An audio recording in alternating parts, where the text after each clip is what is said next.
Moscow, August 25th, 1936. There is a specific kind of knowledge that becomes a death sentence, not the knowledge of state secrets in the conventional intelligence sense, not the possession of classified documents or technical specifications or operational plans, something more intimate and more dangerous than that.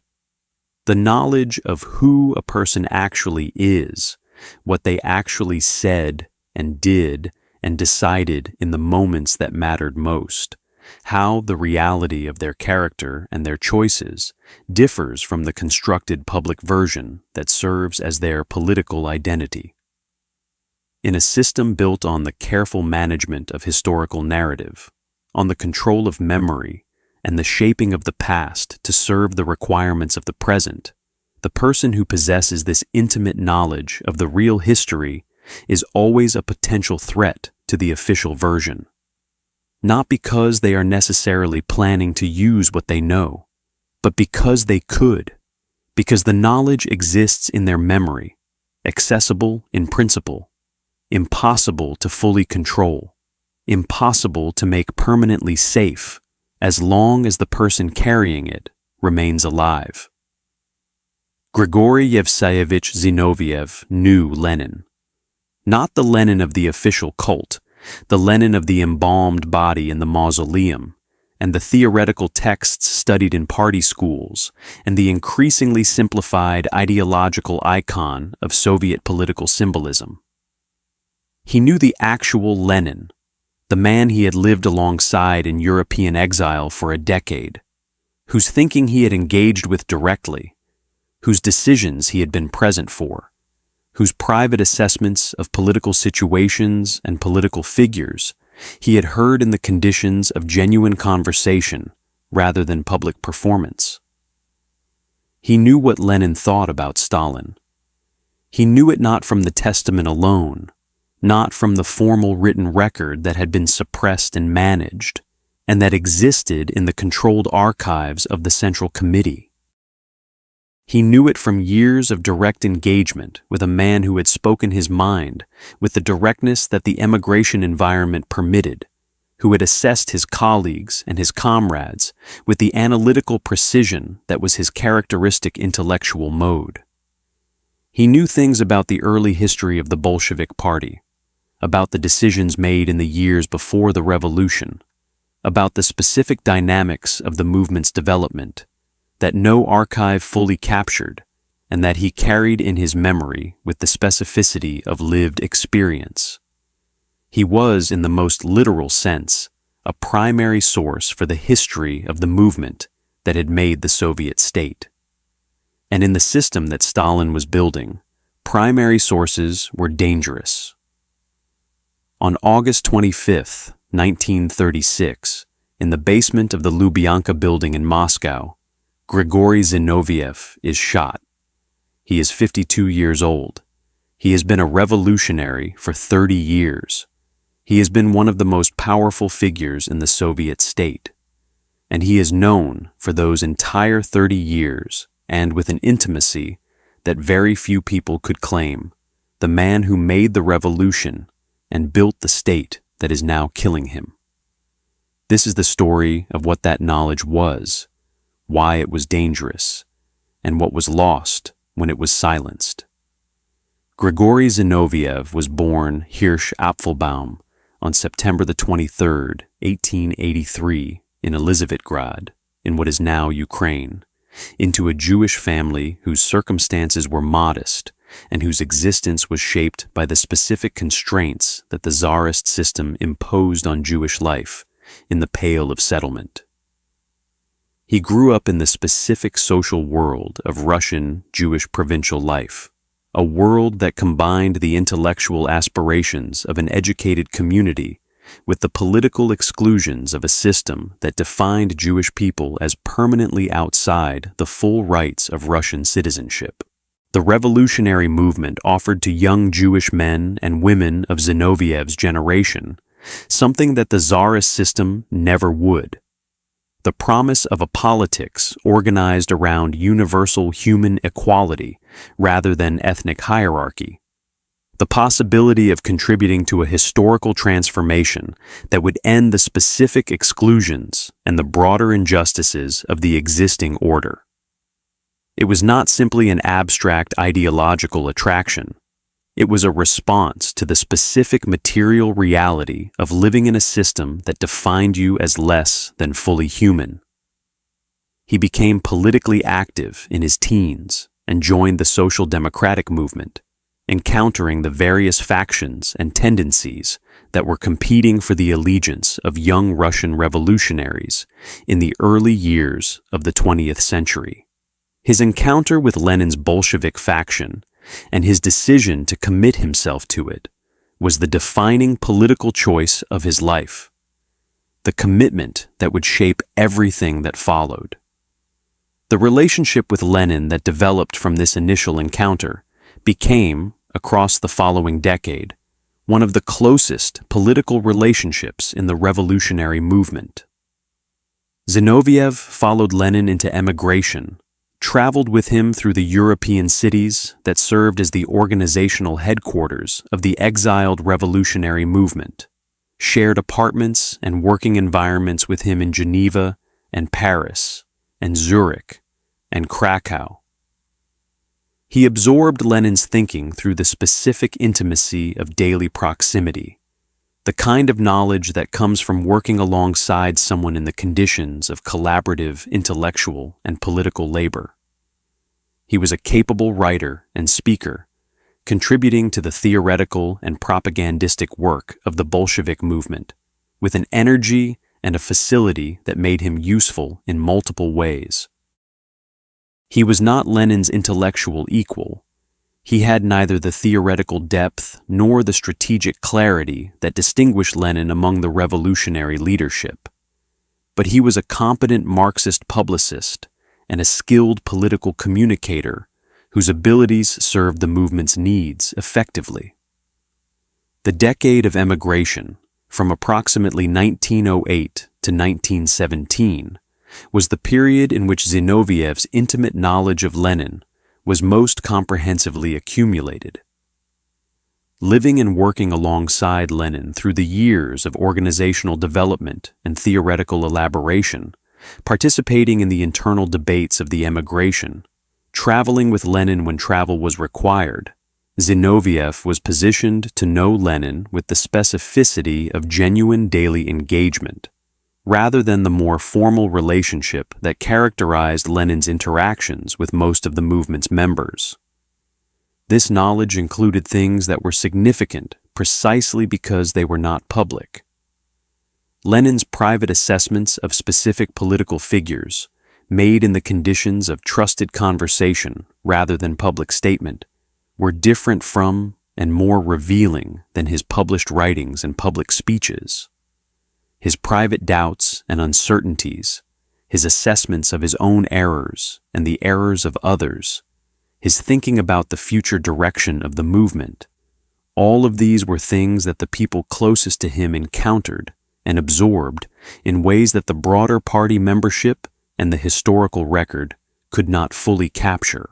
Zinoviev's specific position as Lenin's closest associate gave him access to these private dimensions of Lenin's thought and character with a comprehensiveness that was unique.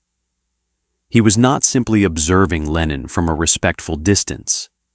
He was living alongside him, working with him, engaging in the kind of sustained intellectual and personal exchange that produces genuine knowledge of another person rather than simply knowledge about them.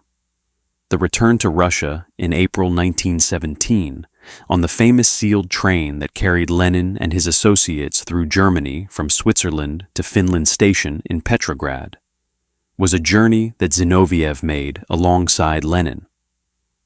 The discussions that occurred during that journey, the planning and the assessment of the revolutionary situation, the specific thinking about what the return meant and what it required, were conversations in which Zinoviev was a participant rather than a subsequent observer. He was present at the moments of decision in October 1917, when the Bolshevik Central Committee made the choices that would determine whether the insurrection would be attempted. His own role in those decisions was complicated by his public opposition to the planned insurrection, the decision that he and Kamenev made to publish their reservations about the timing in a non-party newspaper, an action that Lenin characterized furiously as a betrayal.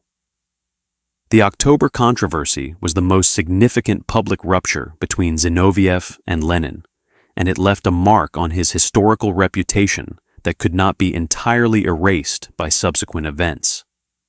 But the rupture was repaired, or at least managed, in the way that the Bolshevik political culture's emphasis on collective discipline and party unity required of internal disagreements once the immediate moment of crisis had passed. Lenin's anger, genuine and intense as it was in the days around the insurrection, did not translate into permanent exclusion. Zinoviev was brought back into the leadership structure of the new Soviet state, his October error noted in the record, but not treated as a permanent disqualification. His position in the early Soviet state was one of genuine importance. He governed Petrograd, the former capital, from 1917 through 1926, making him the most significant regional figure in the Soviet system, the man responsible for the city that had been the revolutionary movement's symbolic home, and that remained the second city of the Soviet Union. He also led the Communist International, the Comintern, the Moscow-based organization that was supposed to coordinate revolutionary activity across the world, giving him an international platform and a role in the global communist movement that extended the significance of his position far beyond the Soviet Union's borders.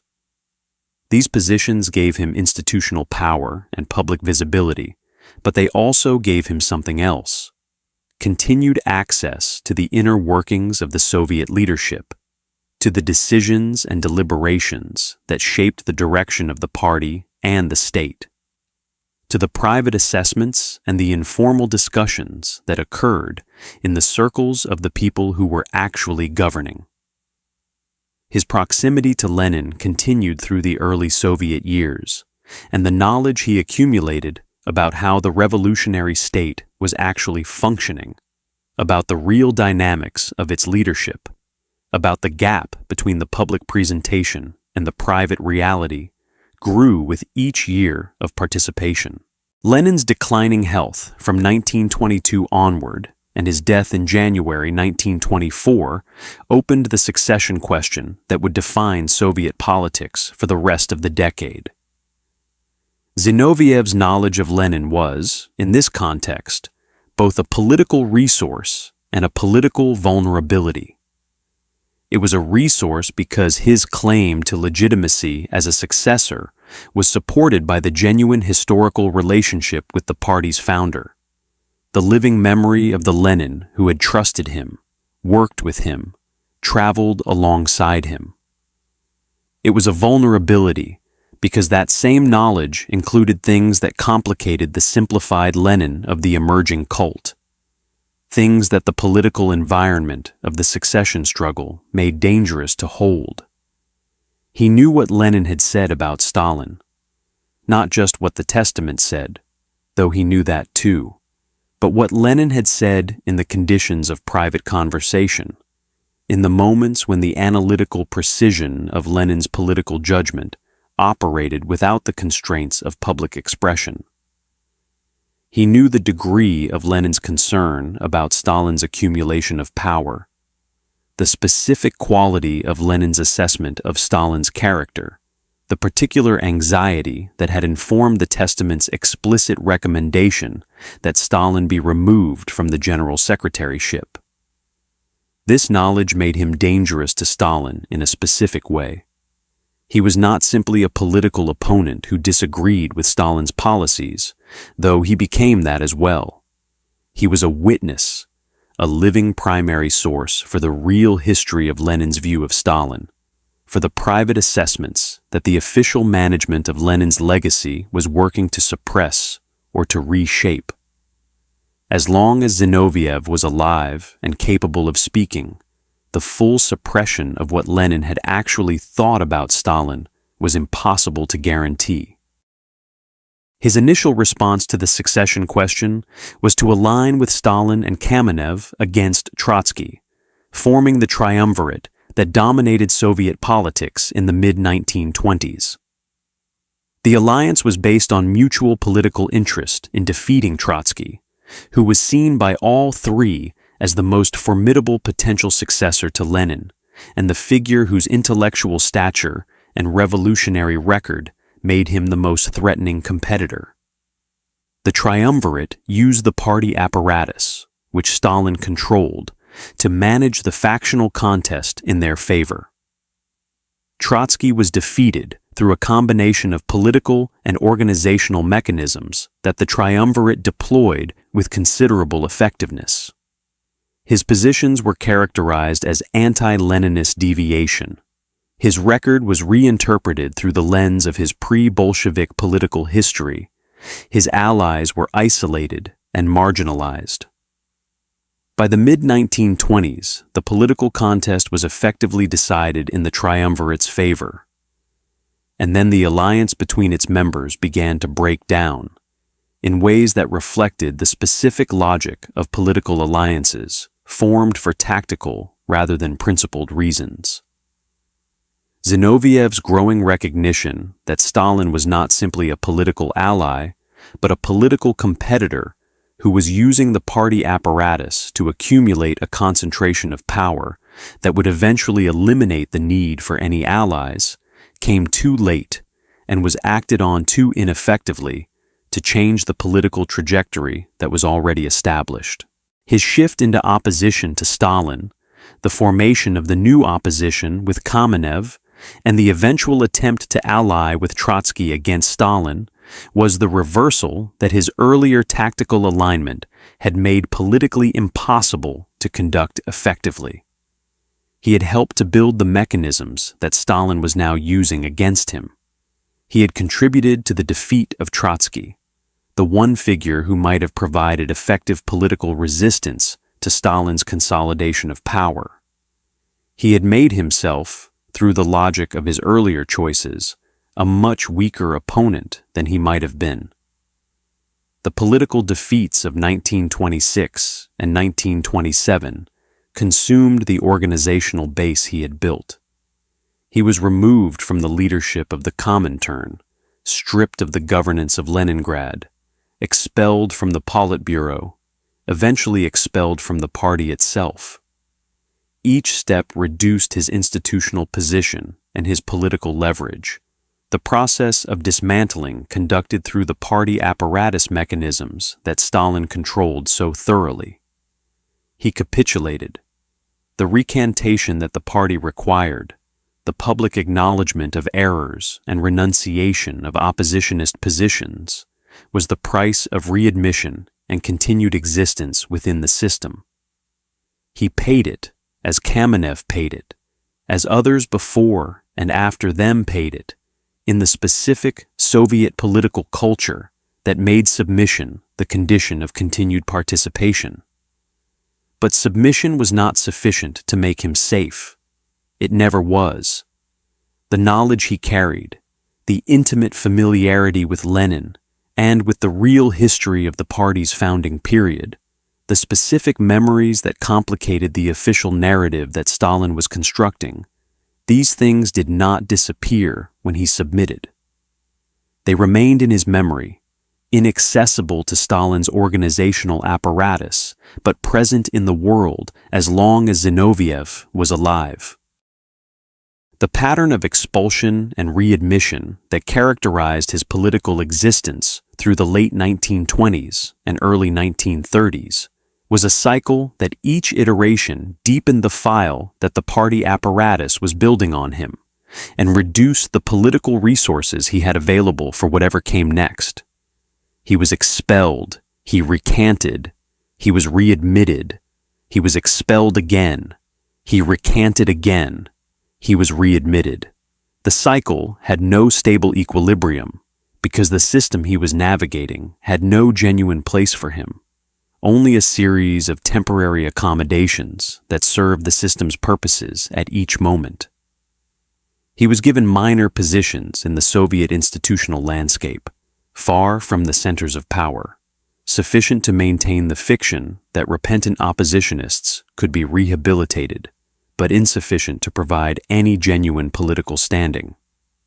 He worked in educational and cultural institutions, wrote theoretical articles, tried to maintain some connection to the intellectual work that had always been part of his identity, alongside the political work that the revolutionary movement required. The Kirov assassination in December 1934 changed everything with the speed and totality that characterized the terror's acceleration from this point forward. Kirov's murder in the Smolny Institute in Leningrad provided Stalin with the political justification for a new and more comprehensive assault on the remaining former oppositionists, and Zinoviev was among the first and most prominent targets. He was arrested in December 1934. The accusation was that he had inspired the assassination through his earlier oppositionist activity, that the moral and political atmosphere created by his challenges to the party leadership had produced the conditions from which political violence emerged.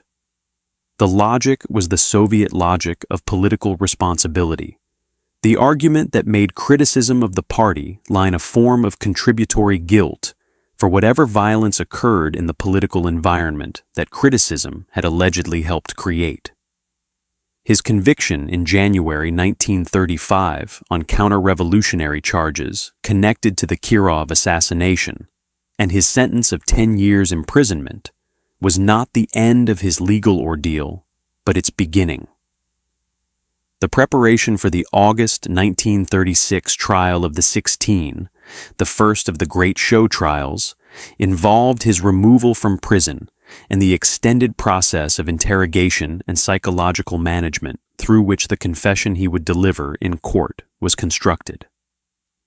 The interrogation process that produced the show trial confessions has been analyzed extensively by historians using the NKVD archive materials that became partially accessible after the Soviet collapse. The specific methods applied to Zinoviev and his co-defendants included physical coercion, sleep deprivation, sustained psychological pressure, threats against family members, and the specific political arguments about party loyalty that were deployed alongside the coercive methods to provide an ideological framework for cooperation. For a man of Zinoviev's specific background, the political arguments had a particular resonance that combined with the coercive methods in ways that the NKVD interrogators understood and exploited. He had spent his entire adult life in and for the party. His identity was inseparable from the movement. The argument that his final service to the party, to the revolution, to everything he had devoted his life to building, was to provide the confession that the party required of him, was an argument that could not simply be dismissed in the way that demonstrably false factual accusations might be. Promises were apparently made. The historical record indicates that Zinoviev received or understood that he would receive assurances of leniency in exchange for his cooperation, that the death sentence would not be carried out if he delivered the performance that the trial required. Whether he believed these assurances, whether they were explicitly made, whether his cooperation reflected hope of survival, or something more complicated, are questions that the available evidence does not definitively resolve. The confession he delivered at the trial of the 16 in August 1936 was comprehensive. He acknowledged organizing the Trotskyite Zinovievite terrorist center that had planned and directed the Kirov assassination. He acknowledged conspiracy against the Soviet leadership. He named others. He performed his own destruction with the thoroughness that the show trial format demanded, in a courtroom observed by foreign journalists and diplomats whose reports carried the performance to international audiences. His final statement before the verdict was a document of submission that also contained, in its specific language, traces of the complexity that characterized the confessions of the most intellectually significant defendants in the Moscow trials. He was not simply reciting, he was performing, and the performance was shaped by the specific intelligence of a man who had spent his life in political communication and who understood what he was being asked to do and what it meant. The verdict was guilty. The sentence was death. The promise of leniency, if it had been made, was broken with the efficiency that the Soviet system had developed for breaking such promises. He was executed on August 25, 1936, in the Lubyanka basement. He was 52 years old. The knowledge he had carried, the intimate familiarity with Lenin that no archive and no authorized biography could fully replicate, died with him. The private Lenin, the Lenin of the exile years and the revolutionary period and the early Soviet state, the Lenin as he had actually been in the conditions of genuine conversation and collaborative political work, was silenced along with the man who had known him best in those conditions. What was lost when Zinoviev was silenced was not simply the life of a political figure, though that loss was real. It was the living primary source for a history that the Soviet system was actively managing, the witness whose memory complicated the official narrative in ways that the official narrative could not accommodate. The construction of the Lenin cult required a Lenin who was simple enough to be iconic, coherent enough to provide clear ideological direction, uncomplicated enough to serve as the unambiguous predecessor and legitimating ancestor of whatever the current party line required. The real Lenin, the Lenin that Zinoviev had known through a decade of daily proximity, was too complex, too contradictory, too specific in his private assessments and his private doubts to serve these purposes. His private criticism of Stalin, in particular, was precisely the kind of historical reality that the cult's construction required to be managed into silence. Zinoviev was one of the last living people who had known that real Lenin with genuine intimacy. His death removed from the world a memory that the Soviet system had spent a decade working to suppress, and that his execution made finally irrevocably inaccessible. His rehabilitation came in 1988 under Gorbachev, as part of the broader reassessment of the Moscow trials victims that the glasnost period made possible. The formal acknowledgement that the charges were fabricated, that the trial was a political performance rather than a legal proceeding, restored his name to the official historical record and confirmed what historians had been establishing for decades through external analysis of the available evidence. But rehabilitation is an institutional act, not a restoration of what was lost. It restores a name to a record. It acknowledges an injustice. It does not restore the knowledge that was silenced, the living memory that died in the Lubyanka basement, the intimate familiarity with the real history of the revolutionary movement that Zinoviev carried with him, and that Stalin's system ensured would never be fully disclosed. The story of Grigory Zinoviev is the story of the specific danger of knowing too much in a system that survives on the management of what is known. He knew Lenin in the conditions of genuine intimacy. He knew the private history of the Bolshevik movement with the specificity of lived experience. He knew what Lenin had thought about Stalin and said about Stalin in the conditions of private conversation.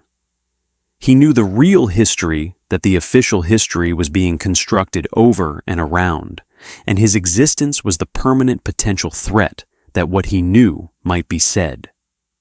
Stalin's system could manage official archives. It could suppress documents, burn books, remove names from official records, retouch photographs. These were the tools of institutional historical management, applied with considerable effectiveness to the documentary record. But it could not manage living memory in the same way. It could not reach inside a person's mind and remove what they knew. It could not guarantee that what Zinoviev knew about Lenin, about the real history of the party, about the private assessments that complicated the official narrative, would stay inside his memory and never be spoken. The only way to guarantee that silence was permanent was to make it permanent. That is what the basement of the Lubyanka accomplished on August 25, 1936. The silence that Lenin's closest associate had been compelled to maintain about the things he knew became, with a bullet, the permanent silence of someone who could no longer say anything at all. Stalin knew what Zinoviev knew. He knew that Zinoviev's memory contained the private history of a relationship with Lenin that no official biography and no managed archive could fully replace or fully suppress. He knew that as long as Zinoviev was alive, the possibility existed that what he knew might be spoken in some context, to some audience, in some moment when the constraints that had maintained his silence might be insufficient. The show trial solved this problem in two ways simultaneously. It extracted from Zinoviev a public performance of guilt that served the political purposes of the terror's narrative construction, creating the documentary and theatrical evidence of the conspiracy that the prosecution was presenting. And it ended his life, making permanent the silence about Lenin's secrets that his execution guaranteed. The knowledge was silenced. The witness was eliminated. The living primary source for the private history of the revolutionary movement's founding period was replaced by the controlled narrative of the official history, the managed record of what Lenin had been and what the party's history meant. That is what Stalin silenced when he had Zinoviev shot. Not just a political opponent, a memory, the most dangerous kind.